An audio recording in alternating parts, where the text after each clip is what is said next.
ஒரு குட்டி விளாக் பார்க்கலாமா? இன்றைக்கி நான் உங்களோட ஷேர் பண்ண போகிறது சமையல் டிப்ஸ். ரொம்ப அதிகமான திங்ஸ்லாம் நான் டிப்ஸாக சொல்ல போகிறதில்ல. வெறும் 2 டிப்ஸ் தான் சொல்ல போகிறேன். ஸ்கிப் பண்ணாமல் ஸ்வைப் பண்ணாமல் பாருங்கள்.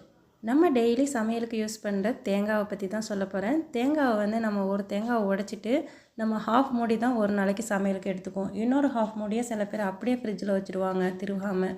சில பேர் திருகி வைப்பாங்க, சில பேர் அரைச்சி வைப்பாங்க. அரைச்சி வைக்கிறத விட திருகி வைக்கிறது ரொம்பவே பெஸ்ட்டு. ஏன்னாக்கா அப்படியே ஒரு வாரத்துக்கு கெட்டு போகாமல் அப்படியே ஃப்ரெஷ்ஷாகவே இருக்கும். இன்றைக்கி நீங்கள் திருகின மாதிரி. ஃபாரின் கண்ட்ரிஸ்க்கெலாம் போனீங்கன்னா நமக்கு கடையில் வந்து திருகி கொடுப்பாங்க. திருகி கொடுத்துட்டு ஒரு கண்டெய்னரில் வச்சுடுவாங்க. நம்மளை ஃப்ரீசரில் தான் ஸ்டோர் பண்ண சொல்லுவாங்க. திருகின உடனே கைப்படாமல் ஸ்பூனால் எடுத்து வைங்க. கை போட்டாலே கண்டிப்பாக கெட்டு போயிடும் எந்த பொருளாக இருந்தாலும். மோஸ்ட்லி சாப்பாடு ஐட்டம் எல்லாமே நம்ம வந்து ஸ்பூனால் எடுத்து வச்சக்கு ரொம்பவே நல்லது. கெட்டு போகாமல் அப்படியே இருக்கும். நெக்ஸ்ட்டு மாதுளம்பழத்தை பற்றி தான் சொல்ல போகிறேன். மாதுளம்பழம் ரொம்பவே உடம்புக்கு நல்லது.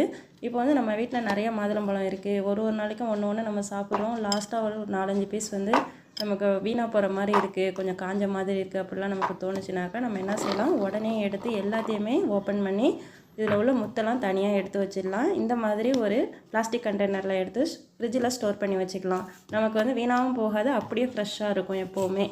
இதில் ரொம்பவே முக்கியமான விஷயம் என்னென்னாக்கா, நம்ம மாதுளம்பழம் வந்து ரொம்ப உடம்புக்கு நல்லது. சின்ன பிள்ளைங்கள்லேருந்து ப்ரெக்னென்ட்ஸ் லேடிஸ் எல்லாருக்குமே ரத்தம் இல்லைன்னு சொல்கிறாங்க இப்போ டாக்டர்ஸும்.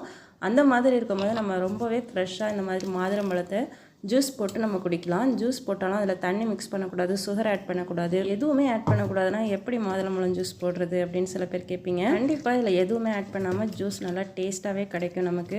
மிக்ஸி ஜாரில் மாதுளம்பழத்தை ஆட் பண்ணிக்கோங்க. 2 தடவை ஆன் பண்ணி ஆஃப் பண்ணுங்கள் மிக்ஸியை. டக்குன்னு செய்யுங்க, அது போதும் நமக்கு. ஏன்னாக்கா அதில் உள்ள விதை வந்து அடிப்படக்கூடாது. இதுதான் இதில் உள்ள முக்கியமான டிப்ஸு. ஏன்னாக்கா விதை அடிப்பட்டுச்சுன்னா நமக்கு தோற்பு தன்மை கிடைக்கும், பிள்ளைங்களாம் சாப்பிட மாட்டாங்க. மிக்ஸியில் ஒரு அடி அடித்து எடுத்துகிட்டு இந்த மாதிரி ஃபில்டரில் ட்ரான்ஸ்ஃபர் பண்ணிவிடுங்க. இந்த மாதிரி கையால் கொஞ்சம் கொஞ்சமாக புழிஞ்சு விடுங்க. அதில் 1-2 முத்து இருந்தால் கூட அதை விரலாலேயே நசுக்கி விடுங்க. ஏன்னா இதுதான் அதோட ப்ரொசீஜரே. நம்ம வந்து தேங்காய் பால் எப்படி புழிவோம் அந்த மாதிரி தான் இது செய்யணும்.